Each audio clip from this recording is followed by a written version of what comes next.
Hey hello everyone and welcome back to my another new mini vlog. পিকনিকের part 2তে তোমাদের সঙ্গে share করব পিকনিকে আর কী হয়েছিল সেইগুলো। তো আগের ভিডিওতে তোমাদেরকে দেখিয়েছিলাম পিকনিকের শুধু বেগুনি ভাজাটা। এইবারে তোমাদেরকে দেখাবো আর কি মেনু রান্না হয়েছিল। প্রথমে একটা কড়াইতে সব মশলাগুলোকে মিক্সড করে ভালোভাবে কষিয়ে নিয়ে তার মধ্যে মাংসটা দিয়ে দেওয়া হয়েছিল। এটা আমাদের এমনি বিরিয়ানির সঙ্গে চিকেন কষা যেটা হবে সেটাই হচ্ছিল। আমি এখানে একটুখানি হেল্প করছিলাম। পিকনিকে এসে রান্না বান্না নিজেরা মিলে না করলে আমার যেন ঠিক মজা লাগে না। রাঁধুনি আসবে, রান্না করে দেবে, ঠিক কেমন জানি লাগে। নিজেরা করব আনন্দ করে, এটাই আমার বেশি ভালো লাগে।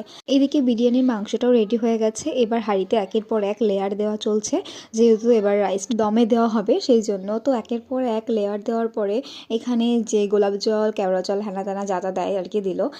এখানে মানে কি অবস্থা, ওটা মানে বালতি বসিয়ে দিয়েছে। যাই হোক, এই হচ্ছে আমাদের বিরিয়ানিটা আর এই হচ্ছে আমাদের আজকে মেনুটা। ভিডিওটা ভালো লাগলে সাবস্ক্রাইব করে লাইক করার জন্য। বাই।